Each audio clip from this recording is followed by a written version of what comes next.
Bonsoir à tous, c'est votre rendez-vous de l'information, c'est la Newsweek Times. À la une, le mystère de la MH370 n'est pas encore résolu, mais l'affaire est relancée.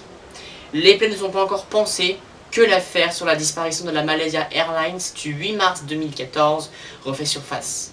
Mercredi, un débris d'avion a été retrouvé sur l'île de la Réunion. Reste à savoir s'il s'agit bien du Boeing 777. L'attente demeure longue alors que la pièce a été transférée au laboratoire d'analyse technique de Toulouse chargé de l'expertiser. D'autres débris métalliques ont été retrouvés hier par des promeneurs en mer de la Réunion. Mais là, rien n'indique que ces débris proviennent d'un avion. Rappelez-vous, il y a 1 an et demi, le vol reliant Kuala Lumpur à Pékin entraîna dans sa disparition 239 personnes à bord. Les questions fusèrent quant à sa recherche alors qu'il disparaissait des écrans de contrôle à 1h29 du matin. Des hypothèses montraient qu'il se serait perdu dans l'océan Indien, mais jusqu'à aujourd'hui, son existence n'a pas été prouvée. Toujours dans l'actualité brève, Calais, quelle solution pour éviter l'afflux de migrants? La situation est devenue insoutenable pour les policiers à Calais. Le ministre français de l'Intérieur, Bernard Cazeneuve, et son homologue britannique, dans une tribune du 2 août 2015, annoncent que la résolution du problème de migrants cherchant à aller en Grande-Bretagne est, je cite, une priorité absolue. Ils sont déterminés à y parvenir et à y parvenir ensemble. Fin de citation. Des plans de renforcement de sécurité sont de mise, notamment un plan de 10 millions d'euros d'investissement vers les embarquements d'Eurotunnel. D'autres travaux sont également en cours, renforcement de murs, de barbelés, de barricades. Rappelons que 200 migrants sont renvoyés chaque mois depuis Calais dans leur pays d'origine. Une coordination européenne est alors demandée pour maîtriser ces afflux qui ne cessent d'être de plus en plus nombreux. Néanmoins, renforcer la sécurité à Calais demeure insuffisant. Les Britanniques doivent également faire des efforts. À vos maillots, le dimanche 2 août sonne le glas des mondiaux de natation de Kazan. Première grande course, première finale, on en attend beaucoup des Français avec à la tête Florent Manodou, Fabien Gillot ou encore Jérémy Stravius, face à des Russes très à l'aise dans l'eau. Toujours côté sport, on a appris cette semaine que c'était Pékin qui allait accueillir les Jeux Olympiques d'hiver en 2022. C'est la première ville à avoir reçu dans le même temps les Jeux Olympiques d'été et d'hiver. Et enfin, les Parisiens avaient de quoi frissonner après une bonne douche froide. C'est en effet la seconde édition du Ice Bucket Challenge à Paris le 30 juillet 2015. Le principe est simple, on défie qui l'on veut.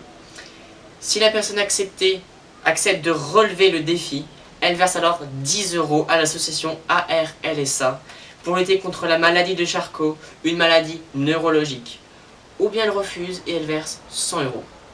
L'année dernière, c'était plus de 115 millions de dollars collectés, dont 150 000 en France. Et tout de suite, c'est la météo.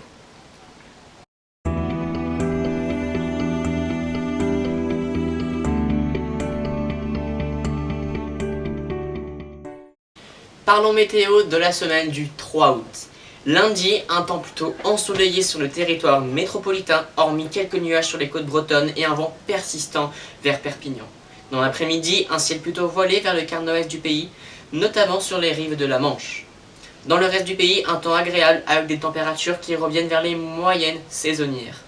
Dans la journée, les températures iront de 19 à Rouen, 33 à Paris, Bordeaux et en Corse, et jusqu'à 35 à Toulouse. Mardi, le temps se gâte sur la totalité du territoire avec des orages et un ciel aussi couvert dans la moitié est du pays, excepté en Corse où l'on retrouvera du soleil. L'après-midi, quelques améliorations auront lieu sur les côtes de la Manche et de l'Atlantique, avec le retour également du soleil. Néanmoins, dans l'axe Toulouse-Strasbourg, les orages seront de mise. Le pourtour méditerranéen sera, lui, sorti d'affaire. Les maximales iront entre 18 à Rouen, 19 à Brest, 23 dans la capitale et jusqu'à 34 à Montélimar. Mercredi et jeudi, c'est un temps parfait pour profiter d'un été chaleureux. Un ciel légèrement couvert en Rhône-Alpes, puis vers le Poitou-Charentes. Nous retrouverons des températures caniculaires, jeudi notamment, avec 36 degrés à Dijon, Toulouse ou Bordeaux. Les maximales iront à Lyon, Clermont-Ferrand, Montélimar, approximativement 38 degrés. On aura un timide 22 à Brest cependant. Vendredi, le constat reste semblable avec des conditions anticycloniques dans l'est de la France et sur les côtes méditerranéennes. Le centre ne sera pas épargné de quelques orages et gouttes de pluie. Le nord sera sous le soleil, ce qui est plutôt une bonne nouvelle. Côté température, ce sont les mêmes constats entre 31 et 38 entre Nancy et Ajaccio, 28 en région parisienne et entre 19 et 29 sur les côtes bretonnes et basques. Ce week-end, on retrouvera un ciel perturbé sur la moitié est du pays avec des températures en baisse, mais toujours caniculaires concernant Montélimar et le bassin du Lion. Pour ceux qui seront sur les plages, le soleil devrait vous rejoindre dans vos moments de baignade et de bronzage avec des températures satisfaisantes et une moyenne de 34 degrés. En bref, côté plage, le temps semble plutôt bon en France. Alors, profitez-en. De prochaines baisses de température sont à prévoir la semaine d'après. C'est la fin de cette édition. Merci de nous avoir suivis et à très vite sur Instinct d'écrivain.